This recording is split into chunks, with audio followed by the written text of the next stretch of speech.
What's going on, guys? Good afternoon. Hope you guys are doing well so far today. Got some injury updates to go through now that we've gone through part of Wednesday and have some idea of who's good and who's not on this team.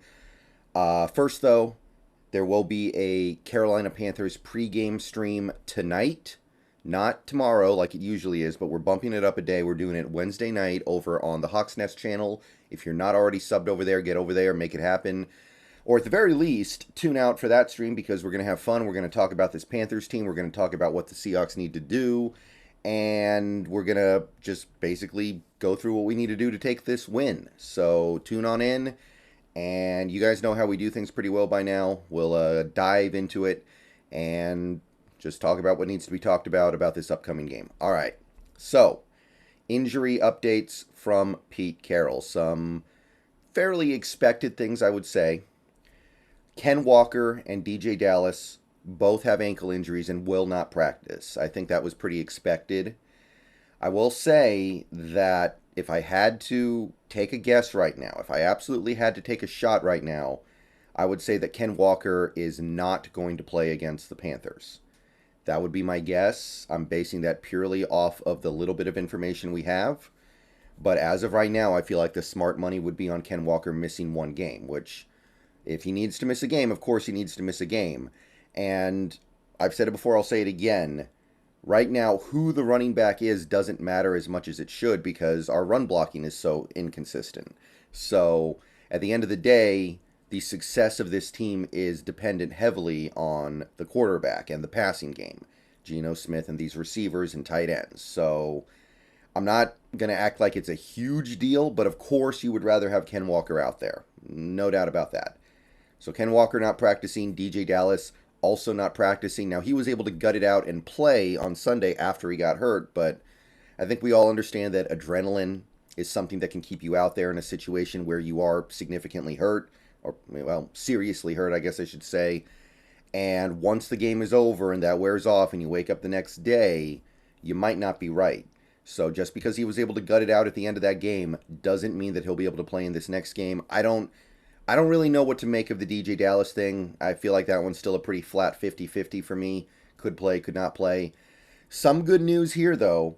Travis Homer was in the walkthrough and will practice. So Travis Homer, he may end up being our primary running back against the Panthers, which, not ideal, but we know Travis Homer's really good at some stuff. He's a great pass protector, great blocker, good pass catcher out of the backfield. And at this point, with this offensive line playing the way it is, that might be more valuable than even the ability to run the ball between the tackles like what Ken Walker gives you. So, hey, I guess I can live with that, right? It's possible that in a game like this, Travis Homer has more value than a guy like Ken Walker, as weird as that sounds. Ryan Neal was in the walkthrough, but it's expected that he'll practice very little, if at all, in the actual practice session.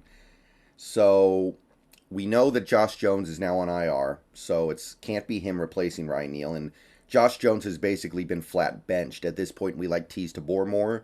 So Teez Tabor would be the next man up were it not for the Jonathan Abram situation. And when Pete Carroll was asked about Jonathan Abram, he basically said, yeah, he's going to play.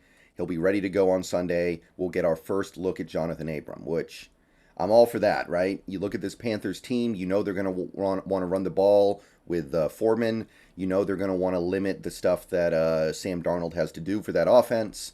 So getting a guy like Jonathan Abram out there who is good against the run, who you can put in the box like an extra linebacker and depend on to make tackles is probably a fortuitous thing. You would rather have him out there than a guy like a Josh Jones who can't tackle but is maybe a little better in coverage. So we'll see about Ryan Neal. I get the impression that he will play, but he's clearly not 100%. So you have to be prepared for the fact that he might go out there and get hurt again. He might go out there and realize he can't go. So having a guy like Jonathan Abram behind the emergency glass is great. And obviously, no, Josh Jones cannot possibly get involved, which most people will take as a positive, especially in a game like this. So we'll see what happens at the safety spot, but Jonathan Abram looks like he will make his Seahawks debut. The only other significant bit of news that is worth going over would be John Radigan. So he's ready to play per Pete Carroll. We haven't really seen much of Radigan yet in the NFL. I don't think he's played any significant NFL action yet. He's on the PUP. He would have to be added to the 53-man roster, but we already have an open spot from some of the other moves we've made, like putting Josh Jones on IR. So therefore, John Radigan is a very likely candidate to get called up to the 53-man. And you look at the linebackers on this team, I'm not saying he's going to be better than Barton and Brooks. In fact, I very much doubt that, but we need some depth back there right now. We do. Nick Bellore is practically the next man up. You've got Tanner Muse. I like Tanner Muse, but I look at him and I see a safety. I don't really see a middle linebacker in this defense where you need somebody a little bit bigger in the middle. So that's actually a little bit of a shot in the arm because you know you're not getting BBK back this year. He's out. And Radigan was really the only guy who had a realistic chance of coming up and being able to help you. So that's great news. At the very least, he should be able to be on the active roster. Maybe he'll be a game day inactive, but at least he gives you some options. He gives you some options beyond Nick Bellore, who we love Nick Bellore around here, but he is a special teamer first and foremost. We don't want to take that away from him. We want to focus on what he does really well and not force him out there in a spot where he has to play on the actual defense. So that's basically all there is coming from the Seahawks camp right now concerning injuries. Haven't really heard much from the Carolina Panthers regarding their injury situation, but they're coming off a bye week, so their injury situation should be pretty dang good right now. They should be feeling pretty good about where they are, and I'm just hoping, I'm just hoping that PJ Walker either isn't ready to play this week, or they decide they're going to stick with Sam Darnold because they won the last game with Darnold. Because PJ Walker, that's a concern. He can do some stuff. At the very least, Sam Darnold, I know he's going to give you the opportunity to get some turnovers. I know he's going to miss some throws. He's just not a very good quarterback at the end of the day. So hopefully we at least get the Sam Darnold thing. I know PJ Walker's apparently coming off IR now, but I'm hoping he either doesn't play or can't play yet. I'll just leave it at that. All right, so once again, Hawks Nest stream tonight at about 7 o'clock. We're going to go for a couple hours on this Panthers game.